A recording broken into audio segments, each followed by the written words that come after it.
Hello everybody. I know that I briefly touched on how to navigate some of these programs already, but I thought that it might be even a bit better if I actually went in and did some screen recordings of the different ways that I'm navigating the programs.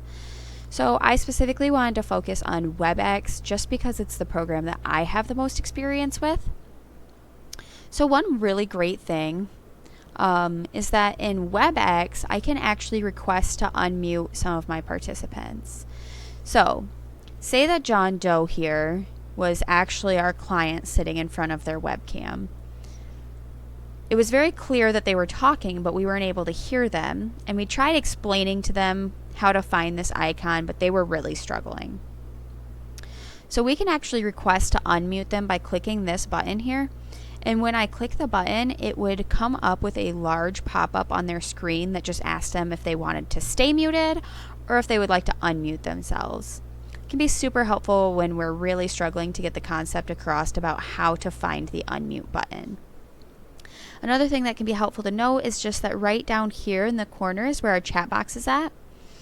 And so if someone is struggling and they can't hear us or we can't hear them, sometimes one of the best options to do is to have them just log off and log back in again. But to relay that message using the chat box can be super helpful. Another thing, so I wrote this really big, but if we weren't able to see it clear because it's on such a small screen, we can actually change the way that we are seeing each participant.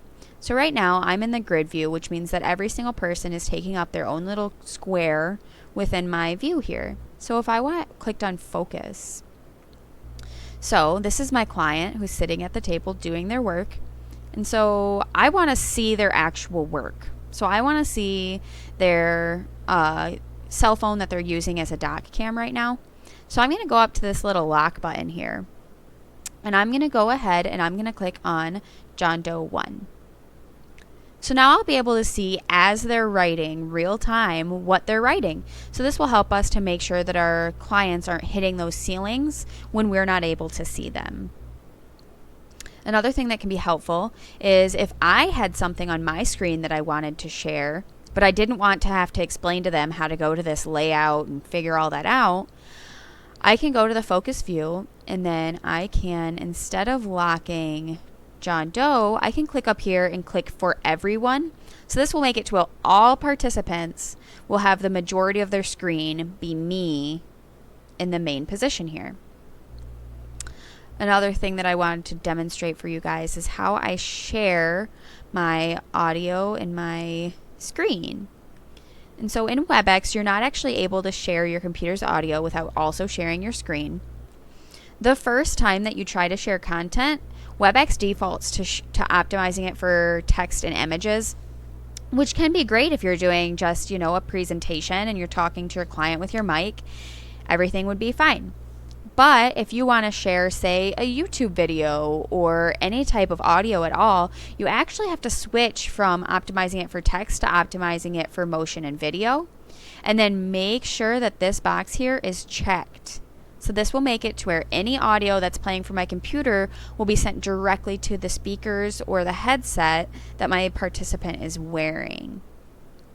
So then I would go ahead and click here saying that I'm going to share my screen.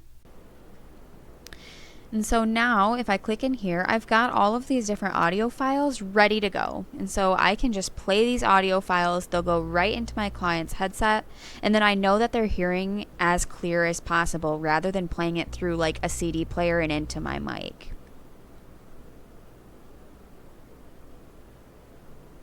What word do these?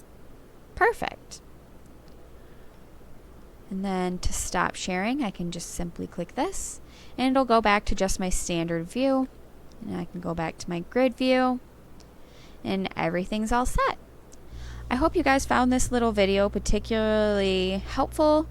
There'll be plenty of times at the end for any questions that you have. And I'm so grateful that you guys joined us today. Thank you.